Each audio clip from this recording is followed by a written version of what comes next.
안녕하십니까. 창조론 vs 진화론 1조 발표 시작하도록 하겠습니다. 순서는 진화론, 창조론, 우리들의 결론 순서대로 진행하도록 하겠습니다. 먼저 진화론입니다. 자연 발생론을 최초로 주장한 사람은 바로 아리스토텔레스인데요. 자연 발생론이 뭐냐 하면은 이제 쉽게 말해서 모든 생명체는 무생물에서 저절로 생겨날 수 있다라는 건데요. 이제 우리는 자연 발생론 하면 이제 흔히 파스텔의 플라스크 실험이 먼저 떠오르실 건데요. 그 전에 아리스토텔레스가 주장한 학설 중 하나입니다. 중세시대 사람들은 진흙과 강물에서 개구리가 태어나고 썩은 고기에서 구더기가 생겨난다고 믿고 있었습니다. 이런 생각들은 이제 일상생활에서 얻을 수 있는 자연 발생설의 시작이었습니다. 지금 생각해보면 이제 정말 말도 안 되는 소리지만 아리스토텔레스의 경우 모든 곳에는 생명의 씨앗이 있고 주변 환경에 맞춰서 생장하여 생물의 형태가 된다는 식의 비교적 그럴듯한 설명을 덧붙임으로써 이것을 무마했습니다. 당시 관측 기술을 고려해보면 귀납적 추론에 입각한 합리적인 판단이었기도 하다고 나와 있습니다. 다음은 탈레스의 주장인데요. 비조 탈레스는 만물의 변화와 근원이 물이라고 주장하였습니다. 그의 주장은 이집트를 여행하는 기회에 나일강의 진흙에서 작은 생물들이 많이 생겨나는 것을 보고 관찰하고 나서 나온 것이고, 비조 탈레스의 생각에는 액체에서 기체로 또는 고체로 끊임없이 변화하는 물에는 보이지 않는 생명력이 이미 함유되어 있다는 것이라고 생각했습니다. 이 탈레스에 대해서 설명하자면, 혹시 이집트에 가서 피라미드 높이의 그림자를 이용해 비례식을 세워 구했다는 이야기 혹시 아시나요? 이 이야기의 주인공이 바로 탈레스입니다. 이때 당시에는 이제 인정받는 철학자였습니다. 다음으로 넘어가겠습니다. 아낙시만드로스는 만물이 어떤 근원적인 실체로부터 유래했지만 다시 그것으로 돌아간다고 주장하였습니다. 아낙시만드로스는 스승 탈레스의 영향을 받아서 세계를 구성하는 근본 재료가 존재한다는 명제에 동의는 하지만 탈레스가 만물의 단일한 근본 재료가 물이라고 한 것에 반해 그는 만물을 구성하는 더욱 근본적이고 1차적인 재료가 존재한다고 생각하였습니다. 아낙시만드로스가 물이 만물의 근원이 될 수 없다고 생각한 것은 물의 성질이 규정적이었기 때문에 스팜이라는 규정적인 성질을 가진 물이 건조한 물질의 재료가 될 수 없다고 생각한 것입니다. 그래서 그는 만물의 근원이 되는 존재의 성격이 무규정적이어야 한다고 생각하여 동시에 세상의 모든 것을 이루어야 무한정하다고 생각했습니다. 다음으로 넘어가겠습니다. 밀레투스 철학자 아낙시메네스는 공기가 만물의 근원이라고 주장, 유한하고 제한적인 사물들의 다양함의 무한함이 사물의 근원이라고 답했던 아낙시만드로스의 해법을 이해할 수 있었지만 그것이 너무나도 모호하고 임의적이라고 생각했습니다. 따라서 아낙시메네스는 새로운 만물의 근원을 찾고자 했는데 그가 내린 결론은 바로 공기라고 했습니다. 아낙시메네스가 생각하기에 공기는 아낙시만드로스가 생각한 지속적인 운동을 하는 무한한 실체에 적합했습니다. 실제로 공기는 끊임없는 운동을 지속하며 어디에서나 발견할 수 있었기에 무한함의 개념에도 들어맞았습니다. 또한 모든 사람은 공기를 통해서만 호흡할 수 있었다는 명제로 주장하였습니다. 이 옆에 왼쪽에 사진을 보시면 아르케의 정체는 이렇게 써 있는데요.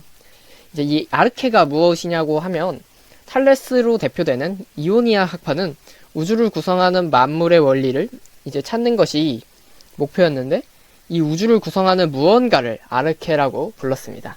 다음은 자연 발생론 지지 관점에 대해 알아보도록 하겠습니다. 아리스토텔레스는 곤충이나 진드기는 부모 이외에도 이슬이나 흙탕물 구덩이, 쓰레기, 땀에서도 자연이 발생하고 새우나 장어 또한 흙탕물 구덩이에서 자연 발생한다는 것을 토대로 자연 발생설을 주장했습니다. 이 주장은 19세기까지도 영향력을 행사한 자연 발생론의 이론적 토대이며 그가 죽은 후에도 아리스토텔레스의 생물 연구는 무려 2000년 동안이나 전 유럽을 지배한 사고방식입니다. 데카르트도 이 설을 지지했는데요. 프랑스의 수학자이자 철학자인 이제 데카르트는 움직이는 물질로서 설명이 가능하며 같은 맥락에서 썩어가는 물질에 열을 가하면 미세한 생물이 생길 수 있을 거라고 주장했습니다. 네덜란드 학자 반 헬먼트는 버드나무와 흙의 무게를 잰 후 물만 주며 버드나무를 5년간 길렀고 그 결과 흙의 무게는 거의 변화가 없었으나 버드나무는 몇 배가 넘는 질량의 변화가 있었습니다. 그는 이 실험을 통해 식물은 물에서 발생한다고 주장하며 자연 발생설을 지지합니다. 하지만 17세기 후반에 이탈리아 생물학자 프란체스코 레디가 자연 발생설에 반박을 하는데, 레디는 얇은 거즈로 썩은 고기를 덮으면 구더기의 발생을 막을 수 있다고 하며 썩은 고기에서 관찰되는 구더기는 자연 발생한 것이 아니라 파리의 알에서 생긴 것이라는 사실을 보였습니다. 그러나 네덜란드 과학자 안톤 반 레벤후크가 현미경을 통해 미생물을 발견하므로 간단한 미생물들은 저절로 생기지 않을까 하는 의문이 명쾌하게 해결되지 않은 채 19세기 프랑스의 푸셰와 파스테르가 각각 이 문제에 대한 서로 다른 결과를 발표하며 정면으로 충돌하게 됩니다.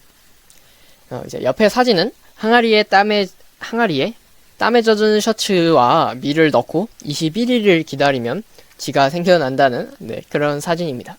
우리가 이제 흔히 친구들끼리 우스갯소리로 뭐 닭이 먼저냐 달걀이 먼저냐 뭐 이런 소리 하잖아요. 이 푸셰라는 과학자는 이 최초의 생명체는 작고 단순한 알의 형태로 발생했고 이것이 성체로 자라나 다시 알을 낳는 형태가 반복된다 이렇게 말했습니다. 이제 그러자 파스테르가 질문했습니다. 생물이 살아가면서 알과 성체가 반복한다는 사실과 생물이 자연적으로 발생하였다는 것은 무슨 관계가 있습니까?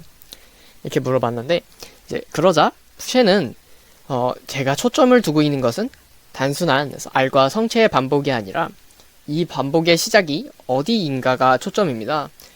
저는 생명체의 기원을 알고 싶습니다. 그러면서 장치를 하나 보여주었습니다. 이제 그러면서 지금 보는 장치는 공기가 들어가지 않게 막아놓은 장치인데, 이 장치 속에 충분히 끓인 건초를 집어넣고 건초는 충분히 끓여서 살균이 되었으니 이제 어떠한 생물도 살고 있지 않다고 설명했습니다. 정화된 공기만을 주입해봤을 때 그럼에도 불구하고 작고 단순한 생명체가 발생한 것입니다. 생명체를 이루는 구성 성분이 적절하게 배열되면서 장기를 형성하고 이 장기가 모여 하나의 개체가 만들어질 수 있는 조건이 주어진다면 생명체가 저절로 나타날 수 있는 것입니다. 라고 푸셰가 이렇게 설명했습니다. 그러자 파스테르는 자신의 실험 장치로 푸셰의 주장을 꺾어보겠다고 하면서 이 백조목 플라스크를 선보입니다. 먼저 플라스크에 멸균을 하지 않은 고기 스프를 주입합니다. 그런 다음 플라스크의 주둥이를 가열하여 백조목으로 만들었습니다. 그리고 이 플라스크 안에 고기 스프를 가열하여 멸균을 합니다. 이렇게 만든 백조목 플라스크는 공기는 통하지만 공기 중에 먼지나 작은 생물은 들어오지 못하게 됩니다. 푸셰 선생님의 주장에 따르면 공기는 통하기 때문에 고기 스프에서는 공기가 통해야 합니다. 하지만 이 상태로 장시간 놔두었지만 고기 스프 안에서 작은 생물들이 발견되지 않았습니다. 그리고 이 플라스크 안에 고기 스프를 먼지보다 작은 생물들이 걸러지는 곳까지 교류했더니 단시간 내에 고기 스프 안에 작은 생물들이 생겨나는 것을 확인할 수 있었습니다. 이 실험에서 공기가 충분히 들어갔어도 작은 생물들은 발생하지 않았습니다.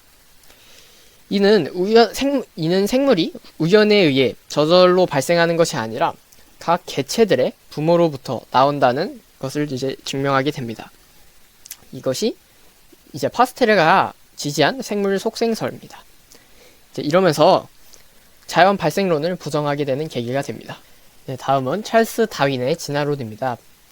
적자 생존과 자연 선택설을 바탕으로 체계화시킨 학설인데요. 다윈의 진화설의 기린이 길어진 것은 수많은 기린들 가운데 생존에 불리한 짧은 목을 가진 기린들이 도태되어 사라져버렸기 때문입니다.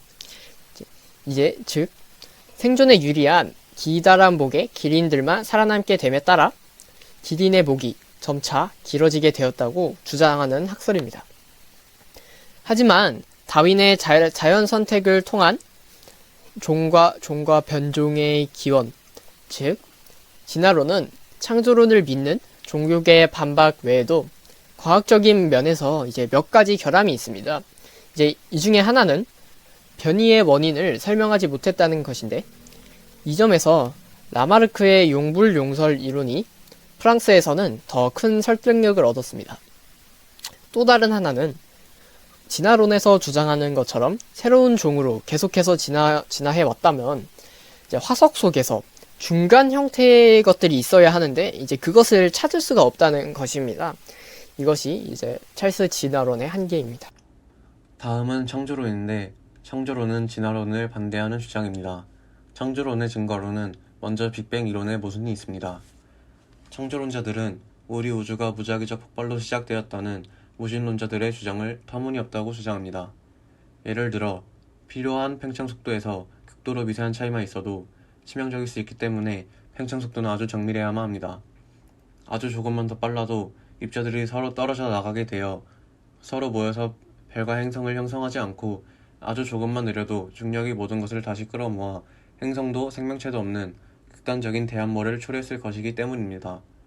노벨상 수상자인 스티븐 와인버그 교수는 필요한 팽창률을 결정하는 숫자는 소수점 이하 120자리 이내로 정밀했어야 한다고 말했습니다. 이것을 콘크리트 배합으로 예를 들어 볼 수 있는데, 일단 콘크리트 배합에 첨가되는 물의 양은 매우 신중하게 배합되어야 합니다. 그렇지 않으면 콘크리트에 필요한 강도를 얻을 수 없기 때문입니다. 콘크리트 배합 비율에는 약간의 여유가 있을 수 있는데, 첨가되는 물의 양에 1kg의 오차가 있더라도 콘크리트는 여전히 요구되는 강도를 갖습니다. 또 0.1kg의 오차 한계로 작업하는 것도 여전히 현실적일 수 있죠. 그러나 허용 오차가 0.00001kg에 불과하다면 이것은 분명히 비현실적입니다. 그러나 우주 폭발에 필요한 팽창률의 허용 오차는 소수점 이하 120자리의 숫자로 매우 정밀합니다. 이 때문에 단지 폭발이 일어나서 극도로 정밀한 팽창 속도가 우연히 만들어지는 것은 현실적으로 불가능하다고 창조론자들은 주장합니다. 두 번째 증거로는 화석과 성경에 나오는 대형수 사건이 있습니다. 동물은 죽으면 화석을 남기고 그 화석들을 지구 곳곳에서 발견할 수 있는데, 그중 히말라야나 깊은 내륙에서 바다생물 화석이 발견됩니다. 대표적으로는 그랜드 캐니언의 대부분의 암석 지층들에서 다량의 바다생물 화석을 발견할 수 있습니다. 여기에는 오늘날 해발 약 2130m에서 2440m 사이에 위치한 그랜드 캐니언의 가장자리에 노출되어 있는 최상부 지층인 카이밥 석회암층도 포함됩니다. 비록 층서의 꼭대기에 위치해 있지만 이 석회암층은 북부 애리조나를 휩쓴 석회 침전물을 함유하고 있던 대양의 물밑에서 퇴적되었음이 틀림없습니다. 카이밥 석회암층 이외에 그랜드 캐니언에 노출되어 있는 다른 암석층들도 많은 양의 바다생물 화석들을 포함하고 있고, 레드월 석회암에서도 이를 발견할 수 있습니다. 여기에는 흔히 왼쪽 사진과 같은 완종류, 산호, 이끼벌레류, 해백합과 같은 바다나리, 조개와 같은 이메페, 삼엽충, 오징어와 같은 두 종류, 그리고 심지어 물고기 이빨까지도 포함되어 있습니다. 이런 바다생물 화석들은 석회암 지층에 흩어져서 발견됩니다. 예를 들어 바다나리들은 살아있을 때 그들의 줄기들을 만들기 위해서 서로 위쪽으로 쌓여져 있지만, 화석에서는 완전히 분리된 채 그들의 원주들과 함께 발견됩니다. 따라서 이들 바다생물들은 격변적으로 파괴되었고, 이 석회 퇴적암 속에 급격히 매몰된 것이라고 볼 수 있습니다. 이 현상에 대한 유일한 가설은 과거 한때 바닷물이 대륙 위로 넘쳐 밀려왔었다는 것입니다. 바다가 대륙들을 뒤엎기 위해서는 먼저 물이 바다에 더해져서 증가되어야만 하는데, 성경은 바다에 더해진 물의 근원을 제시하고 있습니다. 창세기 7장 11절에는 홍수가 시작됐을 때 그날에 큰 기품의 샘들이 터지며 라고 쓰여 있습니다. 이것을 바꿔 말하면 온 지구에 걸쳐서 지각들이 갈라졌고 지구 내부로부터 엄청난 물들이 분수처럼 터져 나왔다는 것입니다. 또한 창세기 7장 24절부터 8장 2절까지에서 이 샘들은 150일 동안이나 열려 있었다고 말하고 있습니다. 이 말은 의심할 여지 없이 바닷물의 양이 육지 위로 범람할 만큼 증가되었다는 것을 말해줍니다. 이 시기에 산맥은 아직 형성되지 않았고 홍수 이전의 산들은 오늘날의 산들만큼 높지 않았습니다. 따라서 1067m 이상의 해수면 상승은 홍수 이전의 대륙 표면들을 바닷물이 범람하여 침수시키기에 충분했을 것입니다. 오늘날 해발 수천 피트 위의 암석 지층들에서 발견되는 삼엽충과 같은 바다 생물과 식물들의 화석들은 한때 바닷물이 대륙 위를 범람하여 퇴적되면서 운반했던 수십억의 바다 생물들을 파묻어 버렸던 객변적 사건에 대한 무언의 증거물입니다. 이것이 어떻게 수십억의 바다 생물들이 모든 대륙들의 암석 지층들에 묻혀 있는가에 대한 설명인 것이죠.